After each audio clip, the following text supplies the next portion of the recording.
Dobrý deň a vítajte. Som váš odborný technologický sprievodca systému Striker. V tomto úvodnom videu vám predstavím technológiu Striker a vysvetlím, ako je koncipovaná celá technická prezentácia systému. Cieľom tohto videa je poskytnúť vám jasný prehľad o štruktúre, princípoch fungovania a priemyselnom určení technológie Striker, aby ste vedeli, v akom kontexte sú spracované jednotlivé technické časti. Technológia Striker je patentovo chránená na úrovni Európskej patentovej organizácie, čo znamená ochranu v rámci celej Európy.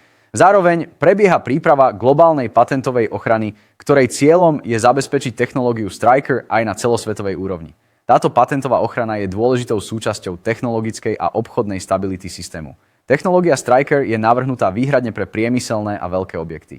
Ide o riešenie určené pre výrobné haly, logistické centrá, hotely, školy, nemocnice a ďalšie objekty, kde je potrebný stabilný a spoľahlivý výkon od 100 kW vyššie. Striker nie je určený pre rodinné domy ani malé objekty, ale pre aplikácie s dlhodobou a nepretržitou prevádzkou. Aby boli všetky technické informácie prehľadné a spracované do dostatočnej hĺbky, je kompletná technická prezentácia systému Striker rozdelená do 10 samostatných technických videí. Každé z týchto videí sa venuje jednému presne definovanému technickému okruhu. Vďaka tomuto rozdeleniu je možné detailne vysvetliť jednotlivé časti systému bez zjednodušovania a bez vynechávania dôležitých technických súvislostí. V prvom technickom videu sa venujeme určeniu systému Striker a jeho výkonovému rozsahu. Vysvetľujeme, pre aké typy objektov je systém určený a prečo pracujeme s výkonom od 100 kW vyššie. V druhom technickom videu sa zameriavame na fyzikálny princíp technológie Striker, ktorým je kavitácia. Vysvetľujeme, čo je kavitácia, ako vzniká, ako je riadená a akým spôsobom sa energia uvoľnená pri implózii mikrobublín premieňa na využiteľné teplo. Tretie technické video sa venuje energetickej účinnosti systému Striker. Rozoberáme prenos energie, stabilitu výkonu a efektivitu systému pri dlhodobej priemyselnej prevádzke. Vo štvrtom technickom videu sa sústreďujeme na konštrukciu zariadenia Striker. Vysvetľujeme mechanickú stavbu systému, použité materiály, dimenzovanie komponentov a ich životnosť v náročných prevádzkových podmienkach. Piaté technické video je zamerané na hydraulické zapojenie systému. Ukazujeme, ako sa Striker integruje do existujúcich vykurovacích okruhov, výmenníkov tepla a technologických celkov.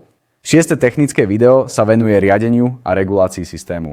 Vysvetľujeme automatizáciu, bezpečnostné prvky, monitoring prevádzky a možnosti digitálneho riadenia. V 7. technickom videu rozoberáme prevádzkové režimy a stabilitu systému Striker. Vysvetľujeme správanie systému pri rôznych typoch zaťaženia a pri nepretržitej prevádzke. 8. technické video sa venuje environmentálnym a ekologickým aspektom technológie Striker. Rozoberáme spotrebu energie, emisné parametre a ekologickú stopu systému.